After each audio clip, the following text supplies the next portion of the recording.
श्री गणेशाय नमः। श्रीमते रामानुजाय नमः। नारायणं नमस्कृत्य नरं चैव नरोत्तमं देवीं सरस्वतीं व्यासं ततो जयमुदीरये।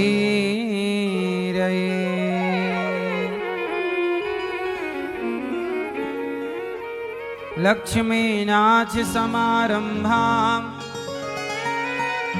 नाथयामुनमध्यमाम् अस्मदाचार्यपर्यन्तां वन्दे गुरु परम्पराम्। जय जय श्री राधा रमण, जय जय नवल किशोर, जय गोपी चित चोर प्रभु, जय जय माखन चोर। जय जय माखन चोर। राधा मेरी मात है, पिता मेरे घनश्याम, इन दोनों के चरणों में मेरा कोटि कोटि प्रणाम। मेरा कोटि कोटि प्रणाम। आए हो तो प्रेम से लो हरि का नाम, सब भक्तों को अनिरुद्ध की जय जय राधे श्याम। जय जय राधे श्याम, जय जय राधे श्याम, जय जय सीताराम।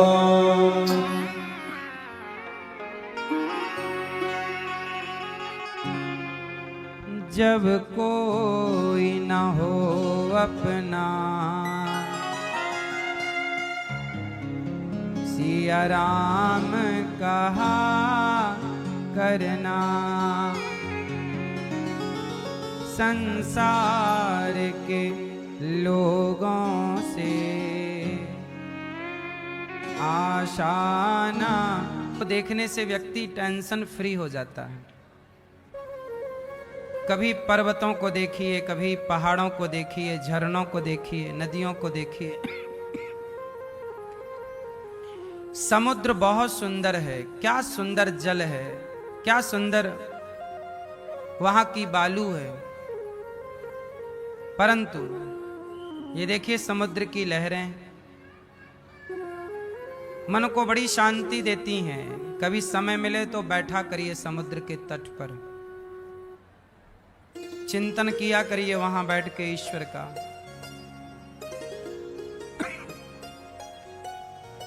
पर समुद्र दिखने में बहुत सुंदर है, इतना सारा पानी है, प्यास लगी है, चलो थोड़ी प्यास बुझा लेते हैं। जैसे ही पानी मुंह पे रखा तो खारा। जितना सुंदर दिखता है समुद्र उतना सुंदर है नहीं।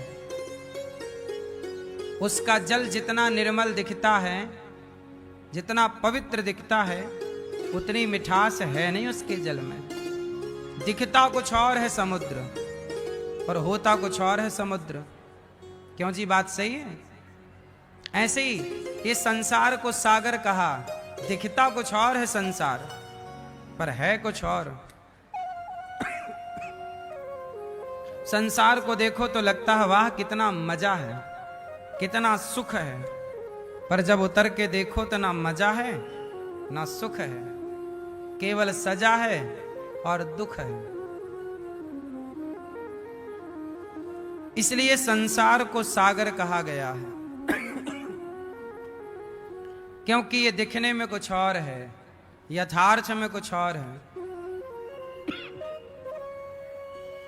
इसलिए कहता हूं कि संसार में रहकर संसार में ना उलझो, भगवान को दिन रात याद करो। जो भगवान से प्रेम करते हैं उन्हीं का इस संसार में आना और जाना सफल है। जो भगवान से प्रेम नहीं करते उनका ना आना सफल है और ना जाना। आज शिक्षक दिवस है। कौन सा दिवस है?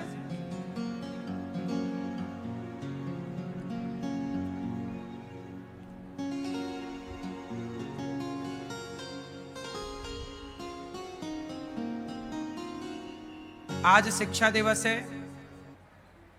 आज अपने अपने शिक्षकों को हम सब याद करते हैं।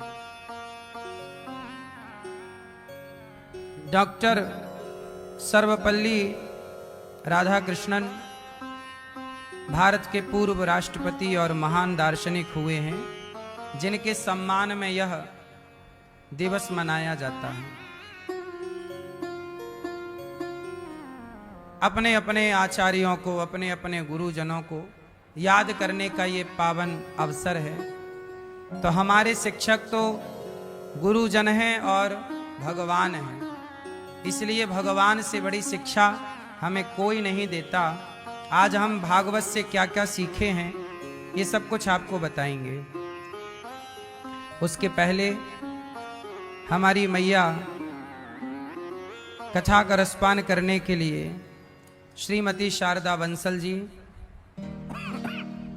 और स्वर्गीय श्री विजय कुमार बंसल जी की पुण्य स्मृति में मैया अपने स्वर्गीय पति को भागवत सुनवा रही हैं, और आपके पुत्र भैया श्री अमित बंसल जी अपनी माता जी और स्वर्गीय पिताजी को कथा का रसपान करा रहे हैं। और आपने केवल स्वयं ने नहीं सुना, केवल पिता को नहीं, आपने अपनी 21 पीढ़ियां तार ली भागवत जी से। अपने कुल को पवित्र कर दिया अमित जी ने भागवत से। कभी मौका मिले तो जीवन में एक बार भागवत जरूर सुनिएगा। इस धरती का सबसे बड़ा पुण्य क्या है? भोजन करना, भोजन कराना, पानी पीना, पानी पिलाना, ये भी पुण्य हो सकता है। पर मुझे लगता है कि किसी भटके को सही रास्ता दिखा देना, पापी को पुण्यात्मा बनने की प्रेरणा दे देना, ये सबसे बड़ा पुण्य है। और भागवत सुन के कितने लोग कुमार्ग से निकलकर सन्मार्ग पे चलने लग जाते हैं। कथा सुनकर के कितनों की शराब छूट गई, मांस छूट गया, गलत रास्ते से सही रास्ते पर आ गए। इससे बड़ा कोई पुण्य हो सकता है? आपने कथा कराई, इन 7 दिनों में ना जाने कितनों का जीवन सुधरा होगा, कितनों के हृदय में भक्ति का दिया जला होगा, कितनों का मन भगवान की तरफ खिंचा होगा। तो ये पुण्य आप लोगों को ही तो जाता है कि आपने भागवत करवाई, तो ये आपका पुण्य है। इसलिए पुण्य करने का मौका मिले तो जरूर करना चाहिए। अपने माता पिता को भागवत सुनवाओ। पितरों के लिए 7 तारीख से श्राद्ध पक्ष लग रहा है, पितृपक्ष लग रहा है। इस बार का पितृपक्ष सैकड़ों साल बाद ये संयोग बना कि इस पितृपक्ष के 16 दिनों में सूर्य ग्रहण भी आ रहा है और चंद्र ग्रहण भी। पितर लोग पूर्वजों का ये 16 दिन का उत्सव होता है, त्योहार। आपके माता पिता, दादा दादी, नाना नानी वो सोचते हैं कि इन 16 दिनों में हमारे बच्चे हमारे नाम से कोई पुण्य करेंगे और वह पुण्य हमें प्राप्त होगा और उस पुण्य से हम मुक्त हो जाएंगे, पितृलोक से मुक्त होकर भगवत धाम चले जाएंगे। ये पितृलोक क्या है? जैसे 10वीं आपने पढ़ाई की और आपकी आ गई सप्लीमेंट्री। सप्लीमेंट्री का मतलब है ना तो आप पास हुए ना तो फेल। ऐसे ही जो व्यक्ति पुण्यात्मा होता है वह मरते ही मुक्त हो जाता है। जो पापी होता है मरते ही नरक चला जाता है। पर कुछ लोग ऐसे होते हैं जिनके स्वर्ग जाने के लिए पुण्य नहीं होते और नरक जाने के लिए ज्यादा पाप नहीं होते, तो उन्हें कुछ दिन के लिए पितृलोक में स्थान दिया जाता है कि आप यहां रहो। यदि आपके बच्चे कोई पुण्य करेंगे आपके नाम से तो आपकी मुक्ति हो जाएगी, कल्याण हो जाएगा, और नहीं करेंगे तो आपको सीधा नरक में डाल दिया जाएगा। तो पितृलोक ऐसा लोक है जहां से नरक का रास्ता भी निकलता है और स्वर्ग का रास्ता भी निकलता है। यदि आपने अपने पूर्वजों के लिए कोई पुण्य का कार्य किया तो उस पुण्य से उनकी सदगति हो सकती है, और नहीं किया उनके लिए कोई कार्य तो फिर वो आपको परेशान करने लग जाते हैं, क्योंकि वो नरक जा रहे हैं, डर रहे हैं बेचारे। तो आपसे बार बार कहते हैं हमारे लिए, कई बार तो सपने में आके तुम्हारे पूर्वज कहते हैं, कई बार कुछ कह पाते हैं वो, कई बार वो आके चुप खड़े रहते हैं, मानो सपने में आपके माता पिता दादा दादी बुआ चाची किसी का दर्शन होना, मानो वो ये कहना चाहते हैं कि हमारे नाम से कोई पुण्य करिए तो हमारी सदगति हो। सपने में भी आते हैं ना कई बार मरे हुए लोग, क्यों आते हैं? क्योंकि वो कुछ लोग आते हैं, कुछ लोग कभी नहीं आते हैं।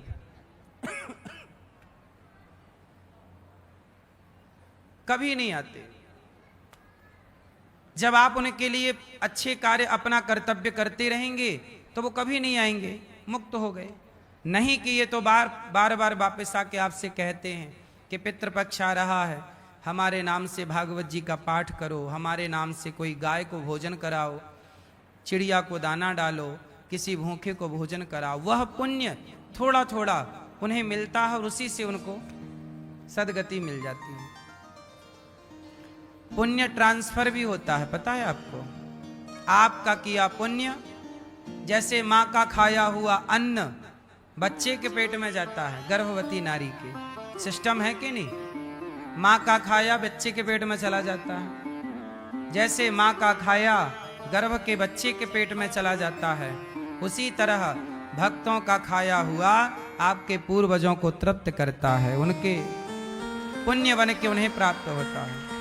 ये सिस्टम है, आज का नहीं है, अनादिकाल का है। इसलिए भागवत जी की पोथी पाठ 7 तारीख से बैठ रही है, 7 सितंबर। तो आप भी अपने पूर्वजों के नाम से एक भागवत जी का पाठ उनके मोक्ष के लिए, उनकी सदगति के लिए कर्तव्य पूरा कर सकते हैं आप लोग। तो आप लोग ये कार्य करने योग्य हैं तो करें। इंदिरापुरम गाजियाबाद से हमारी मैया और भैया आए हैं। कल हम लोगों ने कथा सुनी कि भगवान श्री कृष्ण वृंदावन से चले गए, और वृंदावन से जब गए तो भगवान मथुरा पहुंचे, कंस को मारा।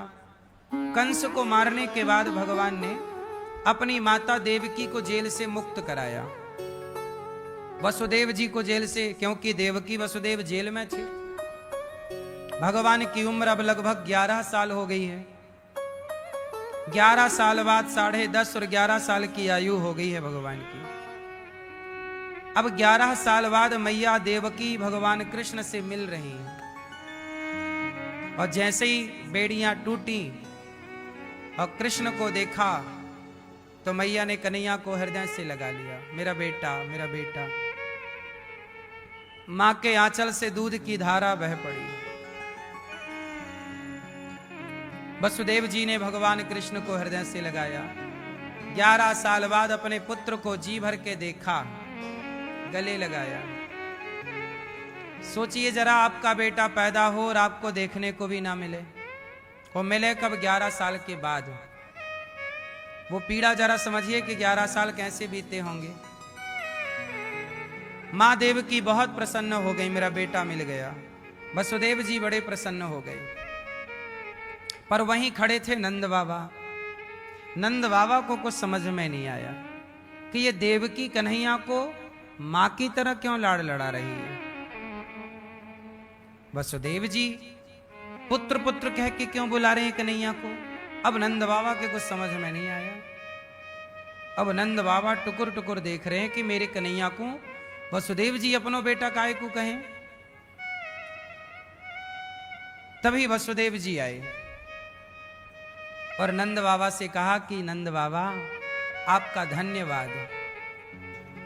नंद बाबा बोले किस बात का? बोले आपने हमारे पुत्र को 11 वर्ष तक अपने घर पे जगह दी, इसके लिए धन्यवाद। नंद बाबा बोले वसुदेव जी हम कुछ समझे नहीं। तब वसुदेव जी ने कहा बाबा ये कृष्ण जो है ना, ये आपका पुत्र नहीं है, ये हमारा पुत्र है। कंस के डर से जो देवकी का 8वां गर्भ था, वो हमने देवकी के 8वें गर्भ मतलब 8वें पुत्र को मैं खुद अपने सिर पे रखकर और तुम्हारे घर पर सोती हुई यशोदा के पास रख के आ गया। और यशोदा की एक कन्या जो थी वो ले आया, तो कंस ने जो मार दिया वो यशोदा की कन्या थी। अब तो नंद बाबा के पांव के नीचे से मानो जमीन खिसक गई। ये सुन लिया कि कृष्ण तो हमारा बेटा ही नहीं है। अब सोचिए 11 साल तक जिस बच्चे को आप लाड़ लड़ाएं, प्यार करें, डांटें, पुचकारें, बाद में पता चला कि ये तो हमारा बेटा था ही नहीं। अच्छा, नंद बाबा बोलते कि नहीं ये तो हमारा बेटा है, पर नंद बाबा ने एक बार भी नहीं बोला कि ये हमारा बेटा है। क्यों? क्योंकि नंद बाबा जानते थे कि वसुदेव जी सत्यवादी हैं। वसुदेव जी कभी झूठ नहीं बोलते। यदि वसुदेव जी कह रहे हैं कि कृष्ण हमारा पुत्र है, तो ठीक ही कह रहे होंगे।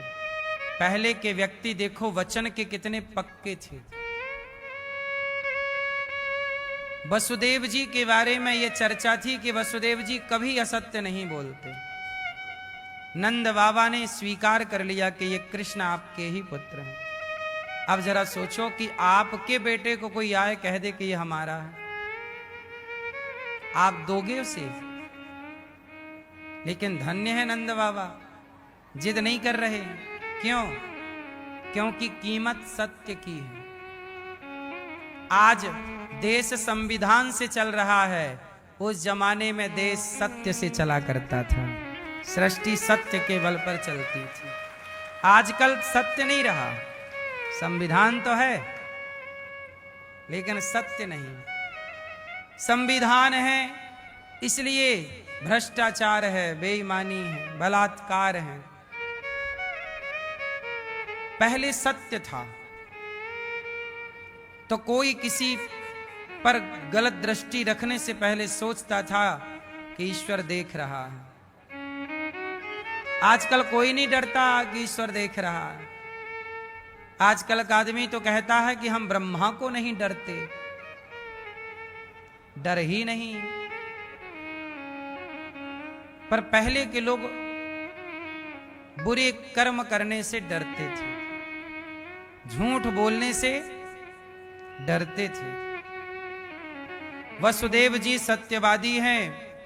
नंद बाबा ने सुना कि कृष्ण आपका है, तो वसुदेव जी से कहा, वसुदेव जी आपका धन्यवाद कि आपने अपना पुत्र मुझे 11 वर्षों के लिए दिया और आपने मुझ पर भरोसा किया। नंद बाबा रोने लगे। कन्हैया दौड़े दौड़े आए, बाबा क्या हुआ? नंद बाबा बोले, कन्हैया तू तो मेरा बेटा ही नहीं है। भगवान बोले कि बाबा ऐसी बात ना कहो, मैं तो आपको ही बेटा हूं। आपने मुझे लाड़ किया, प्यार किया, इसलिए आप ही मेरे माता पिता हैं। यशोदा मेरी मैया है और आप मेरे पिता हैं। ना कन्हैया, तेरी माता देवकी और तेरे पिता वसुदेव हैं। लाला, तेरी मैया ने तुझे बहुत परेशान किया है।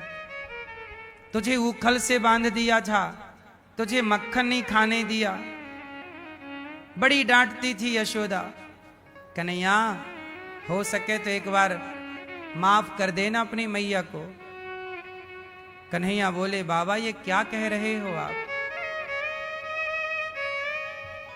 अच्छा, उस समय वसुदेव जी बड़े थे, पद प्रतिष्ठा में।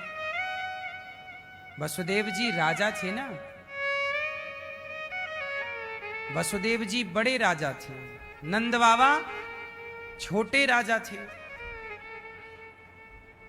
तो कहा नंद बाबा ने कि लाला तू तो बहुत बड़े पिता को बेटा है, हमारे घर में तो तू रहा, कहीं तुझे कोई कष्ट ना हुआ हो। पता होता कि तू हमारा बेटा नहीं है तो तुझे बहुत सम्मान से रखते, पर मैया तो तुझे डांटती रहती थी। लाला, हो सके तो अपनी मैया को माफ कर दियो। अब भगवान कृष्ण बाबा के मुंह पे हाथ रखते हैं, बाबा ऐसी बात ना करो। और बाबा अब विदा हो रहे हैं, कन्हैया को छोड़कर जा रहे हैं। नंद बाबा सोचते जा रहे हैं कि यशोदा पूछेगी कि 2 दिन के लिए कन्हैया गया था, कहाँ गया, क्या जवाब दूंगा। नंद बाबा चले, चलते चलते वृंदावन के पास पहुंचे तो जंगल में ही छिप गए। बोले अभी दिन है, अभी नहीं जाएंगे, जाएंगे तो लोग पूछेंगे कि कन्हैया कहाँ है, रात को चलेंगे। नंद बाबा बैठ गए, रोने लग गए जंगल में पेड़ के नीचे। रात हुई, सूर्य ढला, पहुंच गए। पहुंचे तो वहां कोई सो थोड़ी रहा था। यशोदा खड़ी, पूरे ब्रजवासी गोपियां ग्वाल वाल खड़े। हमारा कन्हैया कहाँ है, हमारे कृष्ण कहाँ है। यशोदा बोली कन्हैया कहाँ है, रथ पर बैठा है। अरे कन्हैया उतारा, देख तेरी मैया ने तेरे लिए रोटी गरम गरम और मक्खन तैयार रखा है। मैया रथ पर ढूंढी, ना मिले।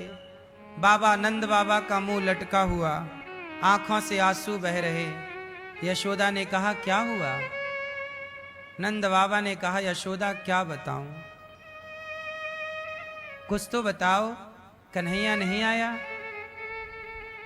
नंद बाबा बोले यशोदा एक बात बता, यदि कोई अपनी वस्तु हमें दे दे और टाइम आने पर वो अपनी वस्तु मांग ले, तो हमें उसकी वस्तु वापस करनी चाहिए कि नहीं। यशोदा बोली बिल्कुल करना चाहिए। आपको कोई वस्तु देता है, आप रखिए, पर जब वो मांगे तो आपका धर्म है कि आप उसे उसकी वस्तु वापस करें। तो नंद बाबा बोले कि देव यशोदा, कृष्ण हमारा पुत्र नहीं था, वो देवकी का पुत्र वसुदेव पुत्र कृष्ण था। ये सुनते ही तो मां धड़ाम से गिर गई। कन्हैया, मुझे डर लग रहा था कि कन्हैया जा रहा है पर आएगा नहीं, पर यह थोड़ी पता था कि जाके वो ये कह देगा कि यशोदा तो मेरी मां ही नहीं है। नंद बाबा ने कहा ना ना ना, कन्हैया ने ऐसा नहीं कहा कि तुम उसकी मां नहीं हो। वो तो ये कह रहा था कि मेरी मैया तो यशोदा ही है, मेरे पिता तो नंद बाबा ही हैं। तो आया क्यों नहीं। यशोदा कैसे आता, उनके माता पिता देवकी वसुदेव 11 साल से देखे नहीं, थोड़ा वो अपने माँ बाप के संग रहेगा। चलो अब हम सब कृष्ण को भूल जाते हैं, क्योंकि वो तो हमारा था ही नहीं। इतने दिनों के लिए मिला, इसके लिए धन्यवाद दो। यशोदा मैया बोली कि क्या कृष्ण को बाबा आप भुला पाओगे। सारी गोपियां, सारे ग्वालवाल, यशोदा मैया, वो याद ऐसी थी 100 साल तक कृष्ण नहीं आए, पर 100 साल तक वो यादें ऐसी थी कि आज ही कृष्ण गए हैं। वो यादें भी बासी नहीं हुई, पुरानी नहीं हुई, ताजी यादें आज ही गए हैं। मानो 100 वर्षों तक तड़पते रहे, रोते रहे ग्वालवाल। तब भगवान श्री कृष्ण ने उद्धव जी से कहा उद्धव, मेरी मैया को मेरी बहुत याद आ रही है, एक बार आप जाओ और मेरी मैया को समझाओ।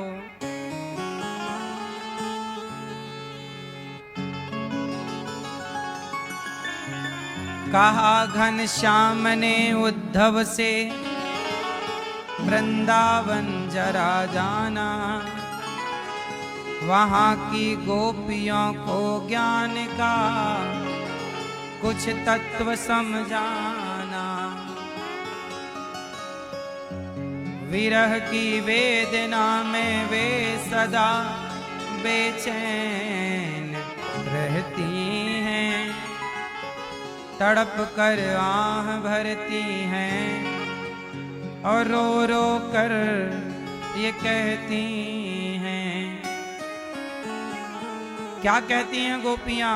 है प्रेम जगत में सार, है प्रेम जगत में सार, और कुछ सार नहीं।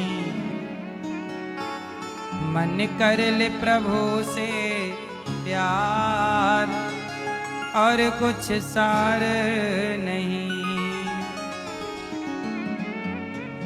यशोदा मैया, गोपियां सब रो रही हैं। उद्धव, एक बार जाओ तुम मेरी गोपियों को जरा समझाओ, वो रोया ना करें।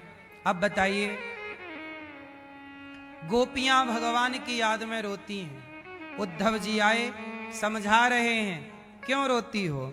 अच्छा एक बात आप लोग बताइए कि गोपियों का रोना सही है कि गलत है?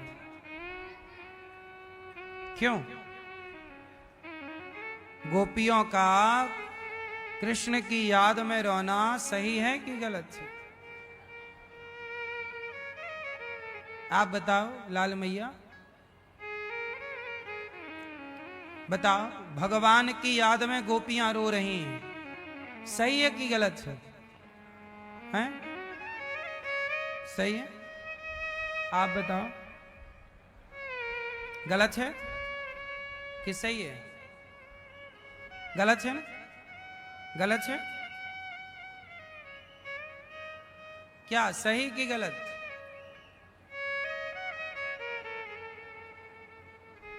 आप बताओ। भगवान की याद में ये गोपियां रो रही हैं, 100 साल तक रो रही हैं। भूल जाना सही है? रोना सही है? क्या सही है? रोएं कि ना रोएं? बोलो, रोना सही है कि गलत है? मैया बताओ मेरी माँ, गोपियां रो रही हैं कृष्ण की याद में, सही है कि गलत है? हैं? सही है। हाँ, संसार के लिए रोना गलत है, संसार के लोगों की याद में रोना गलत है, पर भगवान के लिए और भगवान की याद में रोना सही है। इसलिए छोटा बच्चा पैदा होता है, जब बच्चा पैदा होता है तो वो पैदा होते ही रोता है। रोता है मतलब स्वस्थ है, नहीं रो रहा है मतलब बीमार है। आप लोग भगवान की याद में रो रहे हैं मतलब आपकी भक्ति स्वस्थ है। आप नहीं रो रहे हैं भगवान की याद में मतलब आपकी भक्ति बीमार पड़ी है। इसलिए भगवान का भक्त भगवान को याद करता करता रोता है, कहता कहता रोता है, कब आएगा मेरा सांवरिया, कब आएगा मेरा सांवरिया। गोपियां यही कहती हैं, कब आएगा मेरा सांवरिया, कब आएगा मेरा सांवरिया, कब आएगा मेरा सांवरिया, कब आएगा मेरा सांवरिया। मेरे आंसू पहुँच कर मुझे गले लगाएगा, कब आएगा मेरा सांवरिया, कब आएगा मेरा सांवरिया। जब नहीं आए तो गोपियां कहती हैं,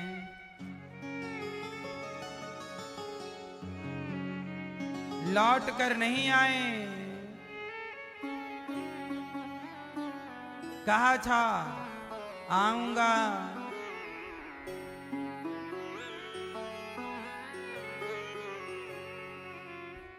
लौट न आए,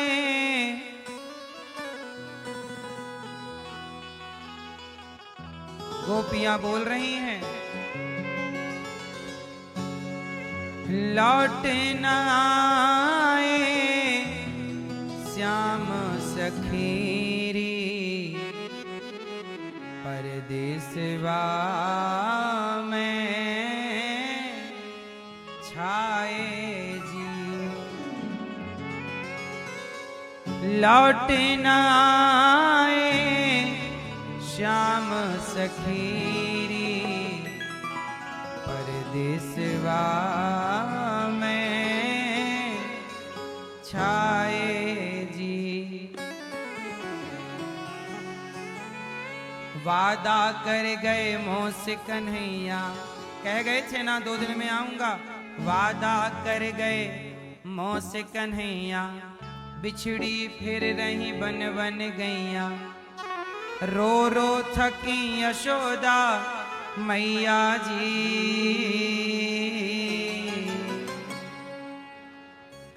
खबर न लीनी अपने धाम की, खबर न लीनी अपने धाम की।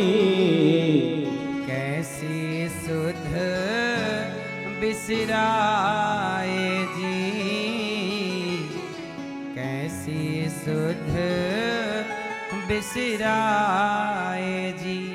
कैसे बिसरा दिया, मतलब कैसे भूल गए, आए नहीं। कहा था आऊंगा, अभी तक नहीं आए।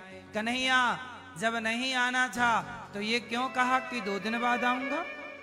तुम भगवान हो के झूठ बोलते हो।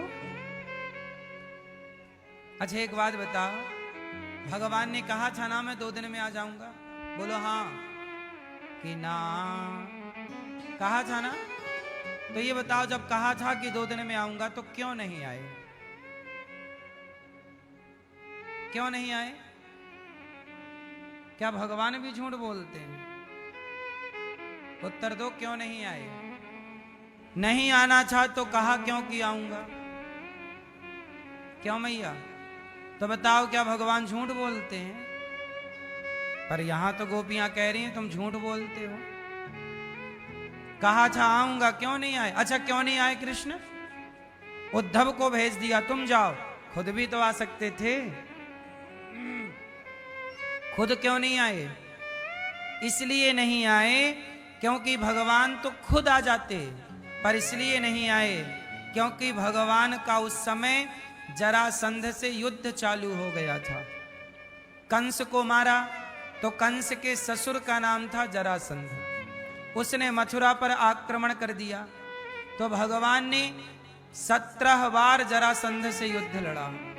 यदि जरासंध को पता चल जाता कि कृष्ण की प्रेमी गोपियां, कृष्ण को प्रेम करने वाली यशोदा वृंदावन में रहती हैं, तो जरासंध कृष्ण को नुकसान ना पहुंचाता, गोपियों को, यशोदा मैया को, पूरा वृंदावन खतरे में आ जाता।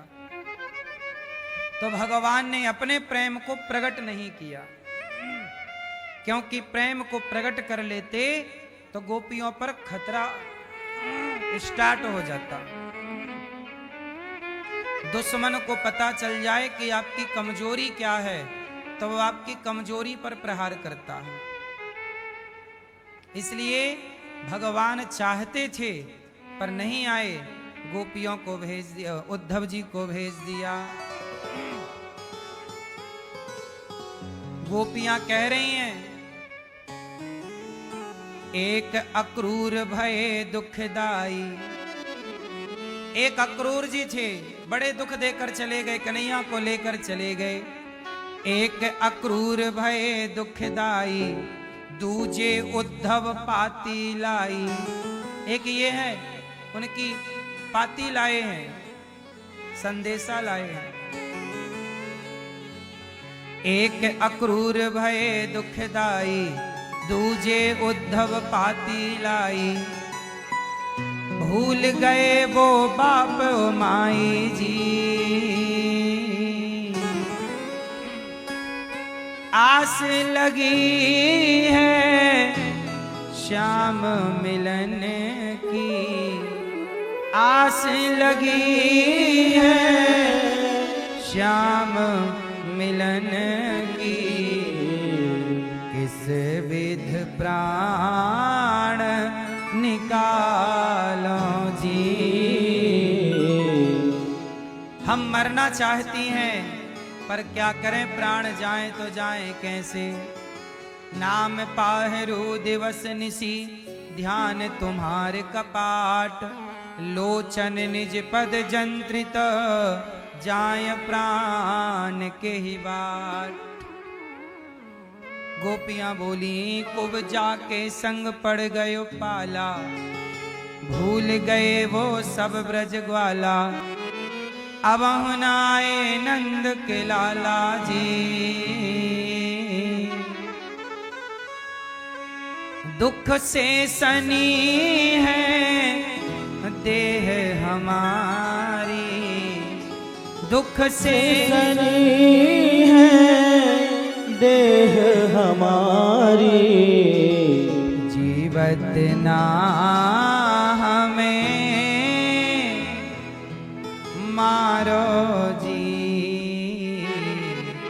कन्हैया से कह रही हैं गोपियां, जीवत ना हमें मारो जी। हमें क्यों मार रहे हो, तुम चले गए, तुम्हारी याद में हम गोपियां बोली मर जाएंगी कन्हैया, हम मर जाएंगी, अब क्यों जिए तुम्हारे बिना। पर वो इसलिए जी रही हैं कि कह के गए हैं परसों आऊंगा, पता नहीं उनका परसों कब आ जाए। और हम मर जाएंगी और तब वो आए तो फिर वो आएंगे, देखेंगे कि हमारी गोपियां तो मर गईं, तो कहीं हमारी याद में वो ना मर जाएं, इसलिए वो ना मरें, इसलिए हम नहीं मरेंगी, उनके लिए जीवित रहेंगी। ये गोपियों का प्रेम है। भगवान तक पहुंचने के कितने सरल मार्ग हैं। दो मार्ग बहुत सरल हैं। एक मार्ग है ज्ञान मार्ग, एक मार्ग है प्रेम मार्ग। ज्ञान मार्ग और प्रेम मार्ग कैसा है? ज्ञान मार्ग में ज्ञानी भगवान को याद रखता है, पर प्रेम मार्ग में भक्त भगवान को याद नहीं रखता, भगवान भक्त को याद रखते हैं। इसलिए ज्ञान का मार्ग कठिन है, पर प्रेम का, भक्ति का मार्ग बड़ा सरल है। इसलिए मेरी मां, भगवान से प्रेम कीजिए। आज किस चीज की कमी है? प्रेम की। आज प्रेम नहीं रहा, लोग प्रेम नहीं करते। भगवान से तो छोड़ दो, आज का इंसान अपनी जन्म देने वाली मां से प्रेम नहीं करता। जिसने दूध पिलाया, तेरा मलमूत्र धोया, जब तुम अपनी मां से प्रेम नहीं कर पाए, अपने पिता से प्रेम नहीं कर पाए, ज्ञान देने वाले अपने गुरु से प्रेम नहीं कर पाए, साथ में खाने वाले रहने वाले भाई से प्रेम नहीं कर पाए, तो तुम पत्थर की मूर्ति से क्या खाक प्रेम करोगे?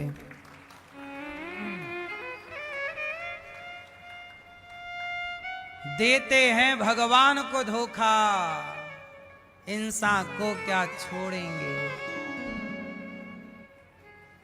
देते हैं,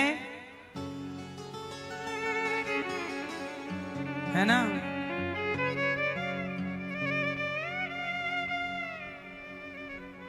देते हैं भगवान को धोखा, इंसान को क्या छोड़ेंगे।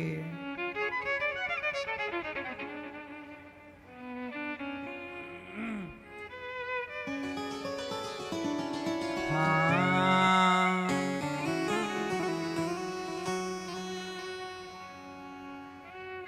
सुख में तेरे साथ चलेंगे, दुख में सब मुख मोड़ेंगे। दुनिया वाले तेरे बनकर तेरा ही दिल तोड़ेंगे। सुख में तेरे साथ चलेंगे, दुख में सब मुख मोड़ेंगे। दुनिया वाले तेरे बनकर तेरा ही दिल तोड़ेंगे। देते हैं भगवान को धोखा, देते हैं भगवान को धोखा, इंसान को क्या छोड़ेंगे। आज भगवान को लोग धोखा दे रहे हैं।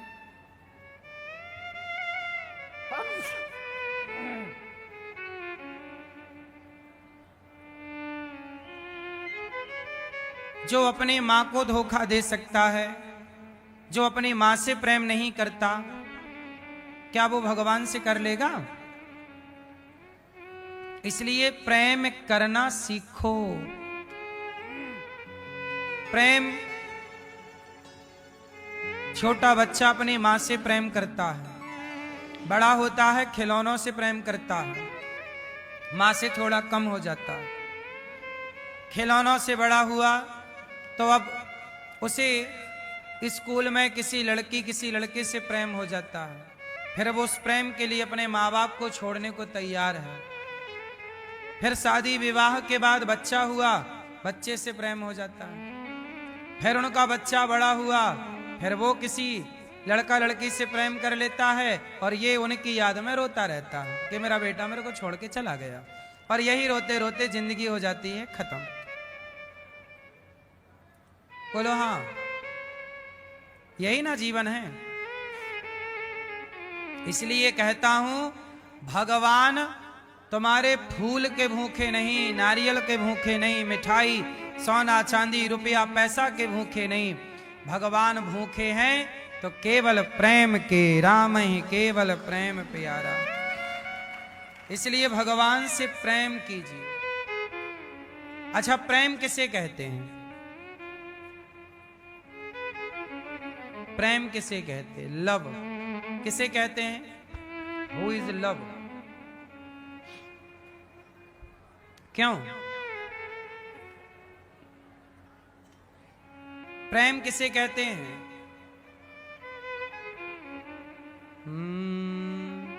टोपी वाले भैया बताओ, प्रेम किसे कहते हैं?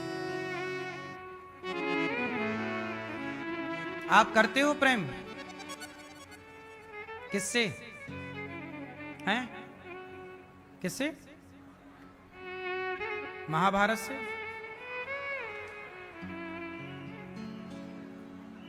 आप प्रेम करते हो? किसे कहते हैं प्रेम? करते हो तो परिभाषा दो, प्रेम किसे कहते हैं? हैं? प्रेम किसे कहते? प्रेम की परिभाषा कीजिए, प्रेम को परिभाषित कीजिए। चलो प्रेम को परिभाषित करो, करो। क्या परिभाषा प्रेम की?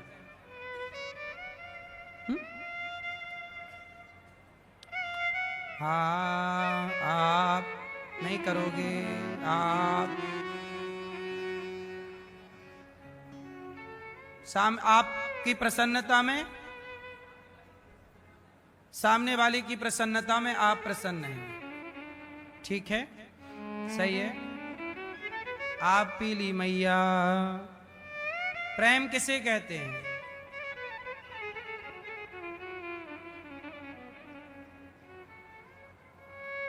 बताओ मैया, बताओ मेरी माँ। आप तो करती हो ना प्रेम, बच्चों से, पति से, परिवार से, सबसे लोग प्रेम करते हैं। इस धरती पे ऐसा कौन है जो प्रेम ना करता हो? चिड़िया भी प्रेम करती अपने बच्चे से, गाय भी प्रेम करती अपने बच्चे से। बोलो हाँ, सारे लोग। हम लोग जब छोटे थे तो माँ की छाती से लिपट जाते थे, वो क्या था? तो प्रेम तो हम लोगों ने बचपन से किया है। माँ जरा डांट देती तो छोटे तो रोने लगते, जरा प्यार करती तो हंसने लगते। तो हम लोग तो बचपन, जब बच्चा 2 महीने का होता है ना, तब से वो प्रेम को समझने लग जाता है। बोलो हाँ या ना? 2 महीने का बच्चा भी प्रेम समझता है। अरे प्रेम इंसान छोड़ो, कुत्ता भी प्रेम समझता है। प्रेम से रोटी दोगे, पूंछ हिला के वहीं खाएगा, और चोरी करेगा तो ले जाके दूर खाएगा। मतलब कुत्ता भी जानता है कि ये रोटी चोरी की और ये ईमानदारी की है। हाँ या ना? तो ईमानदारी और बेईमानी तो कुत्ता भी समझता है। कुत्ता रोटी चुराएगा तो दूर खाएगा जंगल में, और ऐसे प्यार से दोगे तो पुचकार के तो वहीं खाएगा, क्योंकि उसे पता है ये ईमानदारी की है। तो प्रेम कुत्ता भी समझता है। चिड़िया से लेकर, चींटी से लेकर हाथी तक सब प्रेम समझते हैं। आपसे मैं केवल यह जानना चाहता हूं कि प्रेम किसे कहते हैं। हम बताए देते हैं, सुनो। प्रेम किसे कहते हैं? जो व्यक्ति जिससे प्रेम करता है वो व्यक्ति उसकी प्रसन्नता में ही प्रसन्न रहता है। आपकी प्रसन्नता ही मेरी प्रसन्नता है। यदि आपकी खुशी को मैंने अपनी खुशी मान ली तो ये प्रेम है, और यदि मैंने सोचा कि मेरी खुशी का आप ख्याल रखो तो ये स्वार्थ है। इसलिए संसार में प्रेम कम ही देखने को मिलता है। संसार में जिसे हम प्रेम कहते हैं एक्चुअली वो स्वार्थ होता है, पर स्वार्थ को हम लोग समझ नहीं पाते और उसे प्रेम कहना स्टार्ट करते हैं। स्वार्थ को ही हम लोग क्या मान लेते हैं? प्रेम। तो वो स्वार्थ है। प्रेम भगवान से करिए। प्रेम किसे कहते हैं? उदाहरण से समझिए। जैसे भगवान ने हमें गरीबी दी, भगवान ने हमें अमीरी दी, भगवान ने हमें लाभ दिया, भगवान ने हमें हानि दी। जो हानि, लाभ, सुख, दुख, महलों में, झोपड़ी में, कहीं भी रहे, पर हर हाल में जो ईश्वर का धन्यवाद ही करे, शिकायत कभी ना करे। यदि हम गरीब हैं और हमने भगवान से शिकायत कर दी, इसका मतलब हम ईश्वर की मर्जी में प्रसन्न नहीं हैं। लेकिन हम गरीब हैं और ईश्वर का धन्यवाद दे रहे हैं कि प्रभु जो आपकी इच्छा, ये आपकी कृपा है। अमीरी कृपा, गरीबी कृपा, सुख में कृपा, दुख में कृपा, हानि में कृपा, लाभ में कृपा, जीवन में कृपा, मृत्यु में कृपा। जो हर परिस्थिति में ईश्वर की कृपा का अनुभव करता है वही है इस धरती पर जो भगवान से प्रेम करता है। जिसकी कोई शिकायत नहीं है और कोई डिमांड नहीं है। ना भगवान से कोई इच्छा है, डिमांड है, चाह है, और ना ही भगवान से कोई ना शिकायत है, ना कोई चाह है, फिर भी प्रेम है। ये प्रेम है। आप अपनी पत्नी से कुछ चाहते हैं, पति से कुछ चाहते हैं, पुत्र से कुछ चाहते हैं, माँ बाप से कुछ चाहते हैं और मिल गया तो प्रसन्न होते हैं, और नहीं मिला तो आप शिकायत करते हैं। कितने बेटे हैं जो बाप से शिकायत करते हैं? कितने बाप हैं जो बेटे से शिकायत करते हैं? कितनी पत्नियां हैं जो पति से शिकायत करती हैं? कितने पति हैं जो पत्नियों से शिकायत करते हैं? जहां शिकायत है, जहां चाह है, वहां प्रेम नहीं है, वहां स्वार्थ है। इसलिए भगवान से ना कोई चाह हो, ना कोई डिमांड हो, और ना कोई शिकायत हो। जहां शिकायत समाप्त हो जाए, कामनाएं समाप्त हो जाए, फिर भी प्रेम हो, वही प्रेम पवित्र है, वही प्रेम प्रेम है। और भगवान से आपने कुछ चाहा, हे शंकर जी, हे भगवान, हे राम जी, हे कृष्ण जी, हम आपके 1 किलो लड्डू चढ़ाएंगे, हमारा ये काम कर दो। हे माँ भगवती, हमारा ये काम हो जाए तो हम ये करेंगे। ये प्रेम थोड़ी था, ये तो आपने भगवान से व्यापार फिक्स कर लिया कि तुम हमारा काम करते चलना, हम लड्डू चढ़ाते चलेंगे। भगवान देखो, अब इसका मतलब यह है कि यदि आपके अंदर कोई कामना है तो भगवान कामना भी पूरी करते हैं। ध्रुव जी के अंदर कामना थी राजा बनने की, तो भगवान ने उन्हें राजा बनाया। भगवान भक्ति की कामना को छोड़ते नहीं है। सुदामा निष्काम थे, पर उनकी पत्नी को कामना थी ना कि मेरा भी घर हो, बच्चे पेट भर खा नहीं पा रहे हैं, कपड़े पे। सुदामा तो निष्काम थे, पर सुदामा की पत्नी को कामना थी। और वैसे कामना, रोटी कपड़ा की कामना गलत भी तो नहीं है, क्यों? रोटी कपड़ा की कामना गलत भी, पर सुदामा को रोटी कपड़ा की भी कामना नहीं थी, पर सुदामा की पत्नी को कामना थी। तो सुदामा जी को भगवान ने उनकी पत्नी की कामना होने से भगवान ने उन्हें सब कुछ दे दिया, जबकि सुदामा ने मांगा नहीं। तो भगवान अपने भक्तों की कामना तो पूरी करते ही हैं। किसकी कामना पूरी नहीं की बताओ? करेंगे, पर आप निष्काम बनो। आप क्या बनो? हम कामना करके छोटे क्यों बने? जरा सोचो कि सुदामा द्वारिका गए, और यदि सुदामा ने मांग लिया होता कि कन्हैया हमारे घर में रोटी नहीं है, 4 दिन से चूल्हा नहीं जला, आप हमारे लिए थोड़ा रोटी की व्यवस्था कराओ। यदि सुदामा कृष्ण से कुछ मांग लिए होते तो आज समाज में सुदामा का वो सम्मान ना होता जो वर्तमान में है। बात सही है कि गलत है? आज सुदामा का समाज में आज भी इसलिए सम्मान है क्योंकि सुदामा इतने गरीब थे, फिर भी कोई कामना नहीं थी, क्योंकि सुदामा जानते थे कि मेरे भाग्य की गरीबी अमीरी जो है मिलेगी, इसमें मैं प्रभु को क्यों परेशान करूं। वो अमीरी गरीबी हर हाल में वो प्रभु की कृपा का अनुभव करते थे। इसलिए सुदामा उच्च कोटि के भक्त हैं। इसलिए सुदामा के पांव धोए भगवान नेत्रों के जल से। और किसी के पांव धोए हो तो बताओ? पूरे कृष्ण काल में पूरे राम की लीला पढ़ो, कहीं राम जी ने, कहीं भगवान कृष्ण ने सुदामा के सिवा किसी के पांव नेत्रों के जल से नहीं धोए। कहां? क्यों? क्योंकि सुदामा, देखो हमें रोटी की जरूरत है, सुदामा को रोटी की जरूरत थी, उनके बच्चे भूखे मर रहे थे। कौन सा बाप अपने बेटे को भूखा देख सकता है?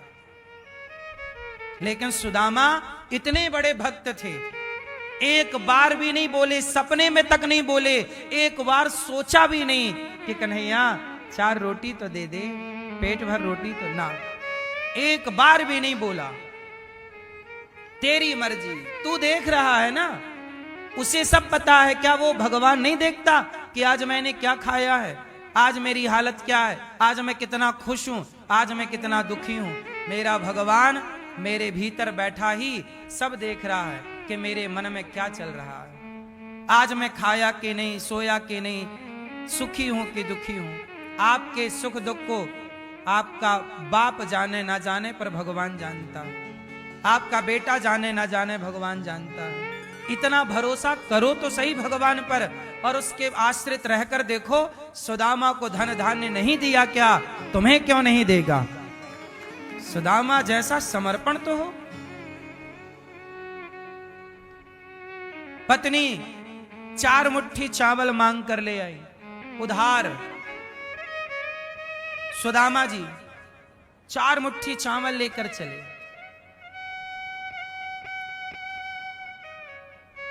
कृष्ण कृष्ण जपते जा रहे हैं। द्वार पर खड़े हो गए, लोगों ने मजाक उड़ाया, कौन हो तुम?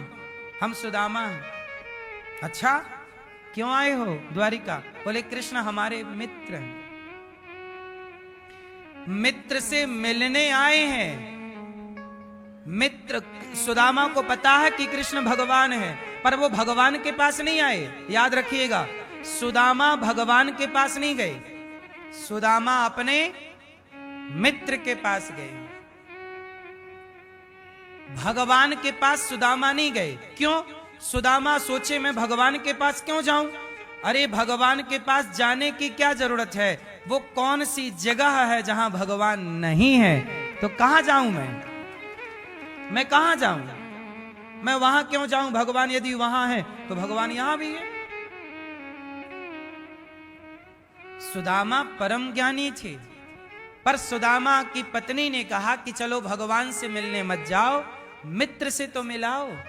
हाँ, बोले मित्र से मिल सकता हूं। तो मित्र के लिए चावल लेके गए थे कि मित्र के घर कभी खाली हाथ नहीं जाना चाहिए। गुरु के पास, बच्चों के पास और मित्र के पास, गुरु के पास, बच्चों के पास खाली हाथ नहीं। कुछ जगह ऐसी जहां खाली हाथ नहीं जाना चाहिए।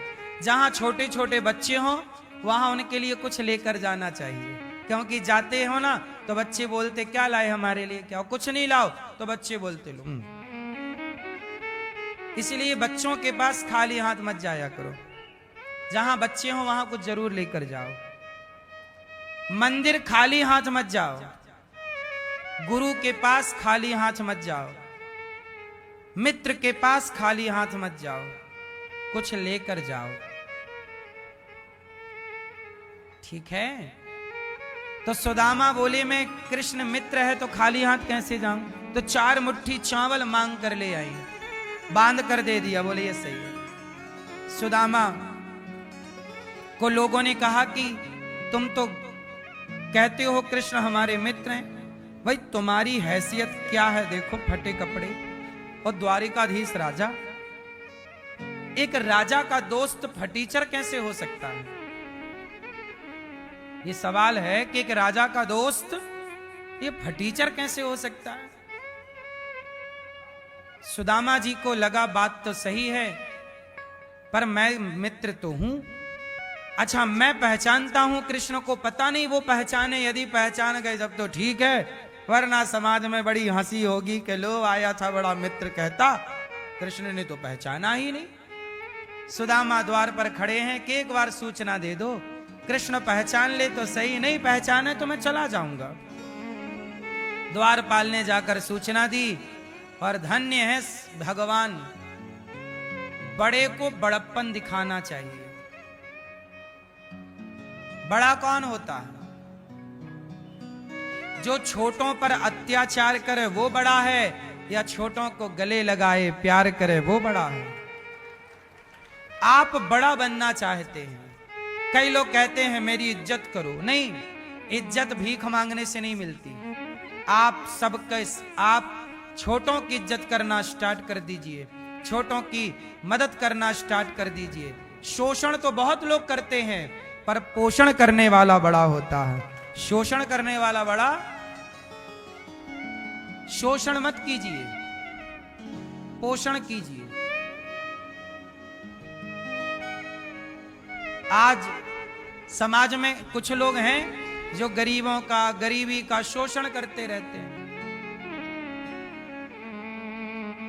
हमारे गांव में बहुत सारे लोग गरीब हैं। मैं भी बचपन में भीख मांगा करता था।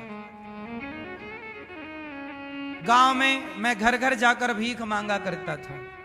मैंने देखा है कि गांव के कुछ लोग क्या करते हैं, और ये बहुत सारे गांवों की हालतें हैं, कोई एक जगह की नहीं। गरीब आदमी है, वो अपनी बेटी का विवाह करना चाहता, भाई साहब हमें 20,000 की जरूरत है। तो जो बड़े आदमी होते थे ना, वो 20,000 तो देते थे, पर 5%, 10% के ब्याज में देते थे। ये बताओ कि वो गरीब आदमी से तुम्हें ब्याज खाने में शर्म नहीं आ रही है? 20,000 का ब्याज खा रहे हो। मजदूरी करता है वो बेचारा, दिन भर तिहाड़ी करता, धूप में माटी खोदता है, तुम उसका ब्याज खा रहे हो।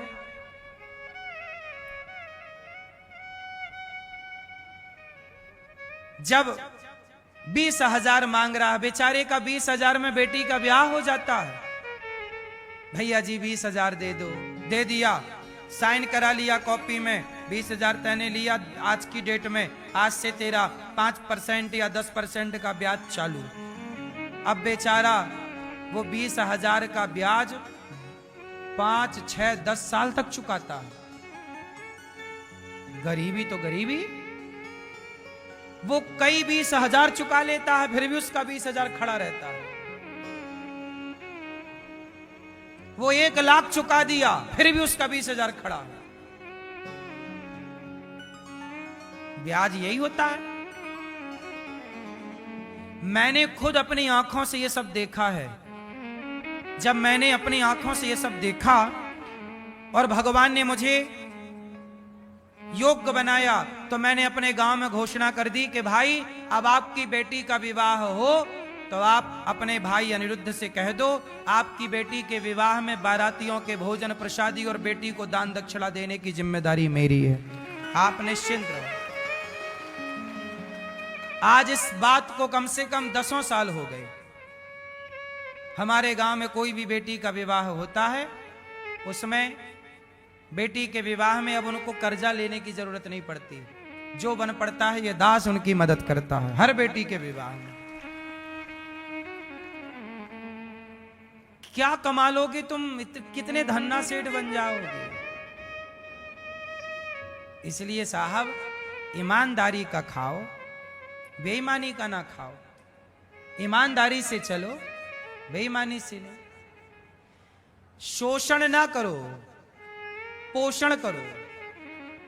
ईश्वर ने योग्यता दी है तो क्या करना है, पोषण करिए, शोषण मत करिए। इसलिए आपसे मेरी यही प्रार्थना है कि जो इंसानों में, दीन दुखी में ईश्वर का दर्शन ना कर पाया, जो इंसानों से प्रेम ना कर पाया, वो पत्थर से क्या प्रेम करेगा। इसलिए पहला इंसानों से प्रेम करिए। इंसानों के हालातों को आप कितना बदल सकते हैं, आप कितना ठीक कर सकते हैं, आप इसका एक प्रयास कीजिए।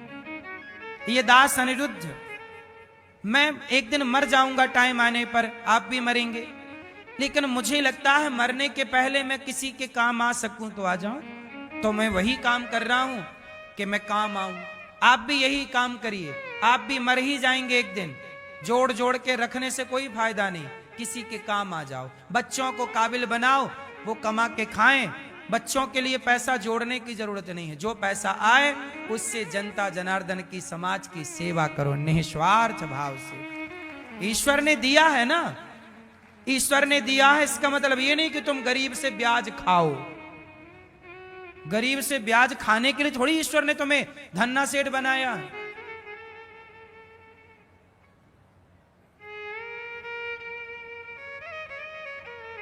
ऐसे ब्याज नहीं खाना चाहिए, मदद करो। पुण्य करने से धन बढ़ता है, ब्याज खाने से ना पीढ़ियां खराब हो जाती हैं। याद रखिएगा, जो ब्याज का खाते हैं आप देख लेना उनको उठा के, उनके जीवन में सुकून नहीं है, उनकी पीढ़ी, आने वाली पीढ़ी सुखी नहीं है। ब्याज का केवल राजा खाता है, इसलिए बैंकें ब्याज लेती हैं। आम जनता को ब्याज नहीं लेना चाहिए, मदद करना चाहिए। ठीक है, जितनी आपकी सामर्थ्य है मदद करिए। और आज के जमाने में बेईमानी भी इतनी ज्यादा हो गई है कि आप किसी को 5,000 दे दो तो वो वापस नहीं आता। कुछ लोग ले लेते हैं पर वापस नहीं करते, क्योंकि आजकल लोग बेईमान ज्यादा होने लग गए, ईमानदारियां खत्म हो गई। हम ऐसे लोगों को भी जानते हैं। हमारे गांव में एक आदमी की मृत्यु हुई, आदमी मर गया, तो उनका बेटा आया और बेटे ने गांव में बोला कि भाई हमारे पिताजी की मृत्यु हो गई है, अब किसी का हमारे पिताजी से कोई भी लेन देन बाकी हो, हमारे पिताजी ने किसी का कुछ लिया हो, तो आप लोग हमें सूचित करें, हम अपने बाप का कर्जा हम चुकाएंगे। ऐसे ईमानदार बेटे भी हैं कि बाप का कर्जा बेटा चुकाता। और कुछ लोग तो बोले खा के भागे जा रहे हैं, क्या वो देते ही नहीं, और भाग रहे हैं खा के, और बोल भी रहे हैं भागे जा रहे हैं क्या, वो 4 साल से भाग ही रहे हैं। जो आदमी किसी का पैसा लेके मर जाता है, यदि आपने किसी से 5,000 रुपए ले लिए और नहीं चुकाए और आप मर गए और आपके बच्चों ने भी नहीं चुकाया, तो आप मर के उसके घर का कुत्ता बन के चुकाना पड़ेगा आपको। 1 रुपए भी किसी का लेन देन बाकी ना रखना, बता रहा हूं। 1 रुपए भी यदि बाकी रहा किसी का, उस 1 रुपए को चुकाने के लिए फिर से इस धरती पे आना पड़ेगा आपको, चाहे कुत्ता बन के ही क्यों ना आना पड़े, चाहे उसके घर का बैल बनकर ही क्यों ना आना पड़े, चाहे उसके घर का गधा ही बन के क्यों ना आना पड़े। इसलिए हिसाब किताब क्लियर करो। किसी से 1 रुपए लेना नहीं, किसी का देना नहीं, बिल्कुल हिसाब क्लियर। उतना ही पांव पसारो जितना चादर है, उतना ही खर्चे करो जितनी कमाई है, उतने ही ख्वाब देखो जितना पूरी अपने मेहनत के बल पर कर सकते हो। कर्जे का घी मत पियो। कर्जा लेकर महाभारत में कथा आती है, सबसे तेज कौन बढ़ता है? बताओ, सबसे तेज कौन भागता है? सबसे तेज कौन भागता है? जोर से। सबसे तेज कौन? घोड़ा। मन। मन से, घोड़े से ज्यादा तेज भागने वाला है ब्याज। ब्याज सबसे तेज चलता है। इसलिए मन तो भागते ही है तेज, घोड़ा तो भागते ही है, लेकिन ब्याज, कर्जा, इससे बचना चाहिए। आज कहते हैं कि सबसे सुखी कौन? जिसके सिर पर कर्जा नहीं है वो सबसे सुखी, और सबसे दुखी वो जिसके सिर पे कर्जा है। जिंदगी जीना भी मजाक नहीं है। समझदार ना हो तो आदमी, कई लोग कर्जा लेते हैं और कर्जे का घी पीते हैं, मौज करते हैं, बाद में उन्हें फांसी लगा के मरना पड़ता है। बैंक आके कुड़की करके ले जाती है। घर बनवा लिया और चुका ना पाए किस्त, बैंक ने कुड़की कर ली। कुड़की समझते हैं? ले लिया, हड़प लिया। काहे इतना उछल कूद करते हो? दिखावे में काहे? एक 50-50 लाख रुपया की गाड़ी ले आए। काहे से ले आए? कर्जे से ले आए। बैंक का ब्याज ले आए, ब्याज से गाड़ियां ले आए। क्यों भाई साहब, 50 लाख की गाड़ी की क्या जरूरत थी? 10 लाख की ले आते, 10 लाख से भी तो आना जाना हो जाता। गुजारा करो साहब, काम चलाओ। दिखावे की जिंदगी मूर्ख लोग जीते हैं। या फिर आप इस लायक हैं तो करो, फिर ठीक है, लेकिन आप उस लायक नहीं हैं तो फिर दिखावे में मत जाओ। रियल जिंदगी जियो जो है। साइकिल से भी चलना क्या बुरा है? अमेरिका में साइकिल से पता है कौन चलता है? कौन? बताओ। हैं? हाँ, अमेरिका में जो सबसे अमीर होगा वो साइकिल से चलेगा। ये बात गलत नहीं बोल रहा हूं। वहां ऐसी मान्यताएं हैं कि जो बहुत अमीर है उसी के पास साइकिल है, और जो गरीब है उनके पास कार है।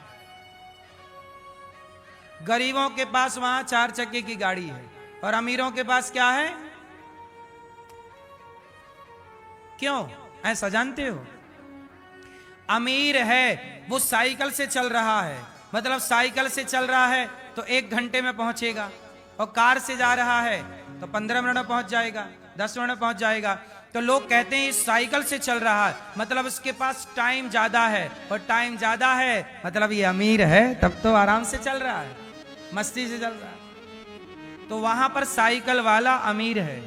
पर भारत में ऐसा मानते हैं लोग कि साइकिल वाला, देखिए देश बदला, साइकिल वही है, पर देश देश की अपनी अपनी मानसिकताएं हैं। वहां साइकिल वाला अमीर माना जाता है और भारत में साइकिल वाला गरीब माना जाता है। सच्चाई तो यह है, ना कोई अमीर है ना कोई गरीब है। यदि आपके अंदर संतुष्टि है जितना है उतने में तो आप अमीर हैं, और संतुष्टि नहीं है तो सोने की लंका हो तो भी आप गरीब ही हैं। इसलिए मेरी मां, सबकी सेवा करिए, सबका भला कीजिए। ईश्वर ने पैसा दिया है सबकी सेवा करने के लिए, तो प्रेम भगवान से करिए। मैया आप किससे प्रेम करती हो? आप किससे प्रेम किया आपने? हैं? तो बताइए प्रेम किसे कहते हैं? जो हर हाल में क्या रहे? सुदामा के आने की सूचना सुनी भगवान ने, दौड़ पड़े सुदामा सुदामा सुदामा, दौड़ पड़े, मित्र को गले लगाया, सिंहासन पर बिठाई, और भगवान ने देख सुदामा की दीन दशा, करुणा करके करुणा निधि रोए। पानी परात को हाथ छुओ नहीं, नैनन के जल से पग धोए। सुदामा के पांव भगवान ने नेत्रों के जल से धोए।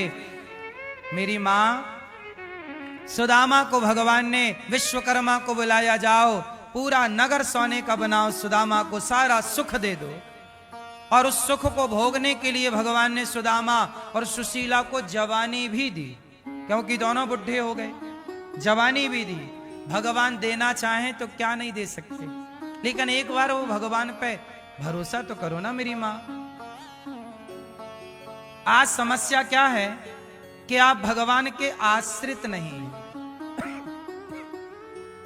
हर हाल में आप कृपा समझते हैं, आपको शिकायत रहती है, हे भगवान आपने ये नहीं दिया, हे भगवान आपने वो नहीं दिया। आप कितने लोग हैं जो भगवान से शिकायत करते हैं? करते हैं ना? किस बात की शिकायत है? हमें तो कोई शिकायत नहीं है, चाहे भगवान कुछ दें ना दें। हम बचपन में भीख मांगते थे तब भी हमें कोई शिकायत नहीं थी, आज भी हमें कोई शिकायत नहीं है और आगे भी हमें कोई शिकायत नहीं रहेगी। भगवान जाने, भगवान का काम जाने। हमें शिकायत क्यों रहेगी? हमने कभी ये सोचा ही नहीं कि हमने कुछ किया है। हम सदा ये जानते हैं कि भगवान हमसे और आपसे कराते हैं। देनहार कोई और है, देनहार कोई और है, भेजत है दिन रैन। देने वाला कोई और है, हमें लगता है हम दे रहे हैं, हमें लगता है हम कर रहे हैं, जबकि देनहार कोई और है। भेजत है दिन रैन, झूठी घमंड हम करें, याते नीचे नैन। इसलिए दान पुण्य किया करो तो आंखें झुका के दान किया करो, पलकें झुका के दान किया करो। आप ये समझने लगते हैं कि हमने किया, हम ना करते तो ये ना होता। नहीं, आप ना करते तो भी होता। आपसे ना सही भगवान अपना काम किसी और से करा लेते। हनुमान जी लंका ना जाते तो क्या सीता मां का पता ना लगता? बोलो, हनुमान जी ना जाते तो कोई और जाता, जो चला जाता वो हनुमान हो जाता। बोलो हाँ। हनुमान जी ना जाते तो लंका कोई और जाता, सीता मां का पता तो लगाना ही था। पर भगवान ने सीता मां के पता के लिए चुना किसे? इसलिए राम जी ने अपनी अंगूठी उतार के किसे दी? बोलो, हनुमान जी को दी कि सीता मां मांगेंगी तो ये अंगूठी दिखा देना। यदि राम जी ने ये अंगूठी अंगद को दे दी होती तो अंगद चले जाते, जामवंत जी को दे दी होती तो जामवंत जी चले जाते। इसका मतलब राम जी चाहते थे कि हनुमान जी जाएं, इसलिए हनुमान जी को क्या दे दी? अंगूठी। भगवान चाहते हैं कि ये काम अनिरुद्धाचार्य करे, इसलिए भगवान ये काम दास अनिरुद्ध से करवा रहे हैं। उन्होंने इस काम के लिए, माताओं की सेवा के लिए, अखंड रसोई के लिए भगवान ने चुना, आपको चुना कि आप इस रसोई में सहभागी बने, आप गौरी गोपाल की सेवाओं से जुड़े। तो हमें और आपको चुना है, वरना यह काम भगवान किसी और से भी करा सकते थे, क्योंकि काम भगवान का है, वो निमित्त बनाते हैं किसी। अब जैसे आप जरा ध्यान से समझिएगा, देखो पूरा महाभारत हुआ। ये बताओ कि अर्जुन महाभारत ना लड़ते तो क्या महाभारत ना होता? अर्जुन ना मारते तो क्या भीष्म पितामह ना मरते? भीम ना मारते तो क्या दुर्योधन ना मरता? अरे दुर्योधन तो मरता, भीम मारे चाहे ना मारे, पर भीम से भगवान ने यह काम करवाया। अर्जुन से भगवान ने जयद्रथ को मरवाया। मरना तो उसे था ही, पर अर्जुन निमित्त बन गए। बोलो हाँ। गीता तो प्रकट करनी ही थी, अर्जुन को निमित्त बना के की प्रकट गीता को। वरना धर्मराज युधिष्ठिर को भी तो निमित्त बनाया जा सकता था। भगवत गीता धर्मराज युधिष्ठिर को भी तो भगवान सुना सकते थे, भीम को भी सुना सकते थे, नकुल सहदेव को भी सुना सकते थे। बोलो हाँ। अरे और कोई नहीं था तो हनुमान जी उस झंडे पर बैठे थे, हनुमान जी को नीचे बैठाते, हनुमान जी को सुना देते गीता। पर नहीं, भगवान किसी युग में हनुमान जी से काम कराते हैं, त्रेता में तो द्वापर में अर्जुन से काम करवाते हैं। भक्त का यश बढ़ाना है, करना सब उन्हीं को है, पर वो कभी अर्जुन को चुनते हैं, कभी हनुमान को चुनते हैं। अब लंका कौन गया? अंगद जी गए। अंगद जी ने पांव जमा दिया लंका में, पांव जमाया। ए रावण, यदि तू मेरा पांव हिला देगा तो राम जी सीता को हार जाएंगे, यही बात थी। अब अंगद ने पांव जमा दिया। लो, अब रावण, मेघनाथ सब आए। मेघनाथ, इतना बड़ा मेघनाथ, इतना बड़ा बलवान मेघनाथ, अंगद जी का पांव हिला पाया? बोलो, क्यों नहीं हिला पाया? उत्तर दो। क्योंकि भगवान चाहते थे कि अंगद का पांव कोई ना हिला पाए। यदि भगवान चाह लेते तो मेघनाथ हाथ लगाते ही हिला देता। जब भगवान चाह लेते हैं कि आपका कोई बिगाड़ ना पाए तो लाख कोई प्रयास करे, क्योंकि आपके साथ ईश्वर का समर्पण है, प्रेम है, आशीर्वाद है। दुशासन 10,000 हाथियों का बल रखने वाला था। दुशासन की ताकत कितनी थी? एक हाथी कितना बलवान होता है, ऐसे 10,000 हाथी का बल एक अकेला दुशासन के पास था। बोलो हाँ, 10,000 हाथियों का बल, लेकिन वो 10,000 हाथियों का बल रखने वाला दुशासन द्रौपदी के कपड़े नहीं उतार पाया। साड़ी कितनी बड़ी होती है, उतारने में कितना वक्त लगेगा। इतना बड़ा बलवान थक गया, लेकिन वो द्रौपदी के शरीर से साड़ी को अलग, बोलो क्यों नहीं कर पाया? क्योंकि भगवान चाहते थे कि द्रौपदी की लाज बचे। द्रौपदी की लाज बचे, भगवान चाहते थे तो बच गई। भगवान चाहते कि लुटे तो लुट जाती। इसलिए जो हो रहा है इस धरती पर वो मेरे और आपके द्वारा नहीं, परमात्मा की मर्जी से संसार चल रहा। इसलिए हर हाल में समर्पण करो द्रौपदी की तरह। द्रौपदी ने समर्पण कर दिया, कन्हैया अब लाज जाए तो जाए और बचे तो बचे, हम आपकी हैं। समर्पण करो तो सही ईश्वर के चरणों में, फिर जाए तो जाए और आए तो आए, सब ईश्वर का। तुम जानो तुम्हारा ऐसा भरोसा। सुदामा ऐसे ही थे, आसन पर बिठाकर नेत्रों के जल से चरण पखार रहे हैं भगवान। भगवान अपने भक्त को कितना प्यार करते हैं, ये कृष्ण और सुदामा के मिलन से देख लीजिए। भगवान आज भी, तुम इतने आंसू नहीं बहाते भगवान के लिए जितने वो आंसू बहाते हैं आपके लिए।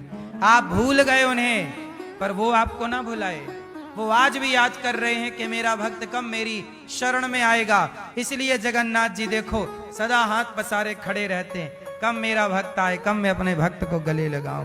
पर हम इतने पापी हैं कि हम नेताओं की शरण में तो जाते हैं, स्त्री पुरुष की शरण में जाते हैं, स्त्री पुरुष से अटैच हो जाते हैं, पर भगवान की शरण में जाना ठीक नहीं समझते। हम कितने अभागे हैं, हम कितने अज्ञानी हैं, हम कितने मूर्ख हैं।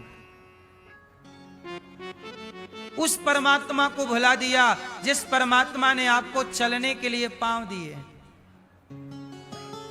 उसको भूल गए जिसने सोचने की बुद्धि दी है।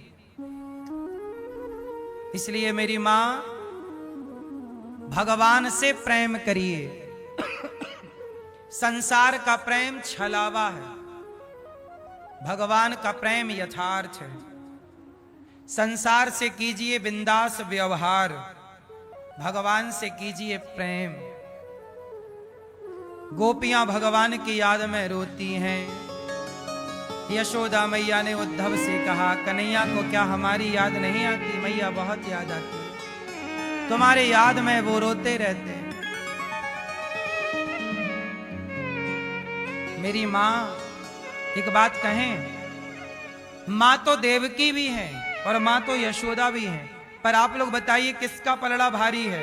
एक तराजू बांधी जाए, तराजू के एक पलड़े पर यशोदा मैया को रखा जाए और दूसरे पलड़े पर देवकी मैया को रखा जाए। बताओ किसका पलड़ा भारी होगा?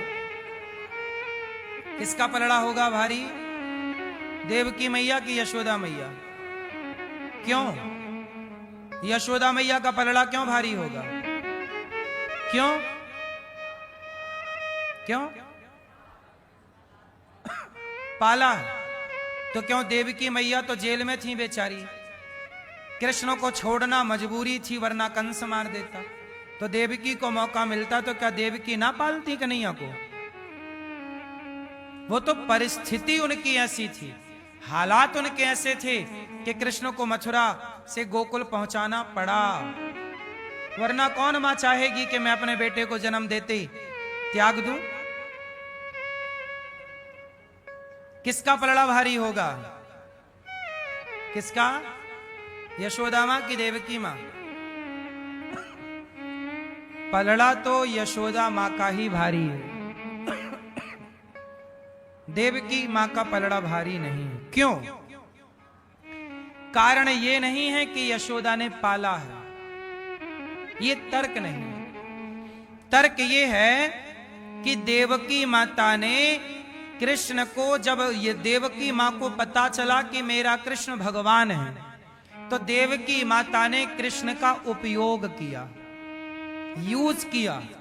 कृष्ण से कहा कि जो कंस ने मेरे पुत्र मार दिए, तुम भगवान हो तो मेरे 6 पुत्र वापस लाओ।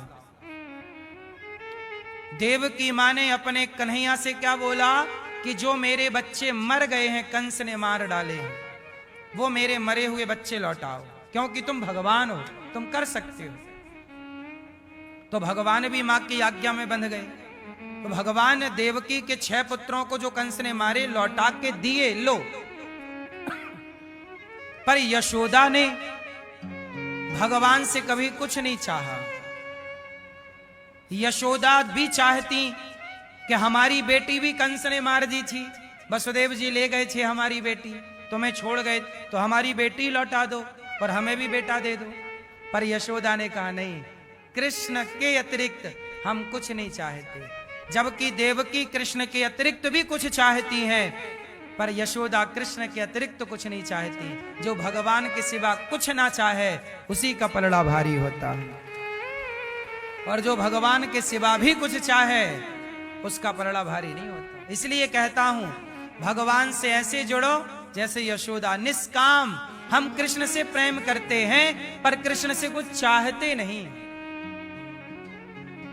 बोलो हाँ। सुदामा प्रेम करते हैं पर कुछ चाहते नहीं, यशोदा प्रेम करती हैं पर कुछ चाहती नहीं, देवकी प्रेम करती हैं पर कुछ चाहती नहीं, भरत जी प्रेम करते हैं पर कुछ चाहते नहीं, शबरी ने प्रेम किया पर कुछ चाहा नहीं, केवट ने प्रेम किया पर कुछ चाहा नहीं, जटायु ने प्रेम किया पर कुछ चाहा नहीं। एक हम जैसे पापी हैं जो प्रेम करते नहीं, बस चाहते ही चाहते।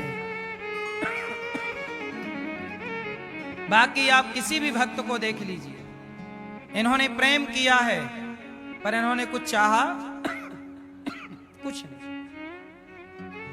भगवान उद्धव जी ब्रजरज में लौट गए, आए वृंदावन से मथुरा। गोपियों का दर्शन करके गोपियों से कहते हमें ब्रज की लता पता बना दो। भगवान उद्धव जी पर कृपा करते हैं, दर्शन कराते हैं कि देखो उद्धव, मैं गोपियों से दूर नहीं हूं।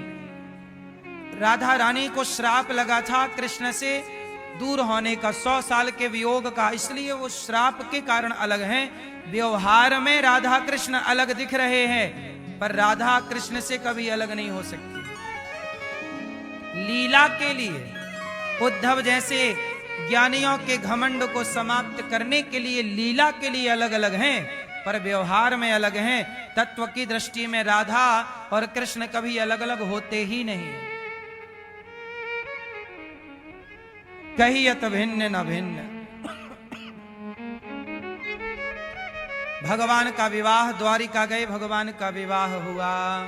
पहला विवाह भगवान का रुक्मणी जी से, पुत्र हुए प्रद्युम्न, फिर उनके हुए अनिरुद्ध। रति से विवाह हुआ प्रद्युम्न जी का, पुत्र हुए अनिरुद्ध। भगवान का दूसरा विवाह हुआ जामवंत की बेटी जाम्बवती से। तीसरा विवाह भगवान का सत्यभामा, चौथा यमुना मैया से। पांचवा विवाह भगवान का मित्रविंदा से। छठवां विवाह सत्या से। सातवां भद्रा से। आठवां लक्ष्मणा से। भौमासुर नाम का एक दुष्ट था, उसने 16,100 कन्याओं को जेल में डाल दिया और अत्याचार करता कन्याओं पर। उन कन्याओं से कहता कि तुम हमसे विवाह करो, मतलब जबरदस्ती कन्याओं को बंदी बनाता और विवाह करने का दबाव डालता कि नहीं जी हमसे विवाह करना ही पड़ेगा आपको। 16,100 कन्याओं को कैद कर चुका था। उन कन्याओं ने पत्र लिखा और भगवान तक वो खबर पहुंची कि भौमासुर अत्याचार कर रहा है। तुरंत भगवान कृष्ण ने सेना तैयार की और भौमासुर पर अटैक किया और भौमासुर को युद्ध में पराजित कर दिया और जेल से 16,100 कन्याओं को मुक्त किया। कहा देवियों किराया भाड़ा लो और अपने अपने घर जाओ। उन कन्याओं ने कहा प्रभु आपको छोड़कर हम कहां जाएं? तो कहां जाओ मतलब? बोले आप हमारे पति बन जाइए। भगवान बोले राम राम, हम 8 के पति बन चुके हैं, 8 विवाह हमारे हो चुके हैं। आप 2-4 होती तो सोच लेते, पर आप 16,100 हैं।